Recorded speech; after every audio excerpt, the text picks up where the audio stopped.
Hello all, welcome back for another video of Service Reset My Car.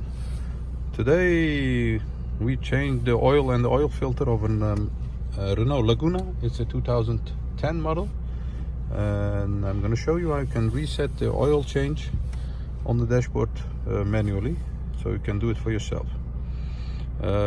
Before we start, we'd appreciate it if you subscribe to our channel. It's Service Reset My Car. Any comments, any questions are also welcome. Use the commentary and I'll get back to you as soon as possible.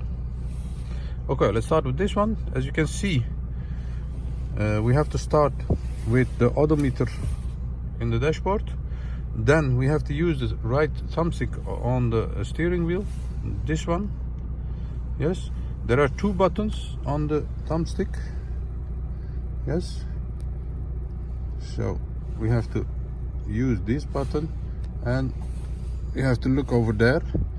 We have to go through the menu by pressing the upper button and find the indicator where it says that the service is due or service is over some kilometers. Once you are there, we have to use this upper button again.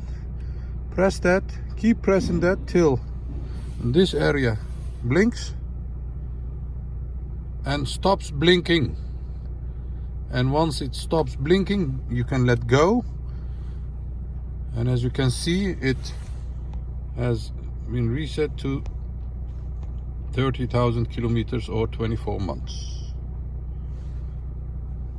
That was it. It's not a very difficult one, but you have to know it, and I'm glad I can help you all. Thanks for watching. Watch our other videos. I have more than 150 videos of different cars, different tactics on how to reset, and different tips and tricks for other brand of cars. Thanks for watching. See you next time with another video. Bye bye. Stay safe.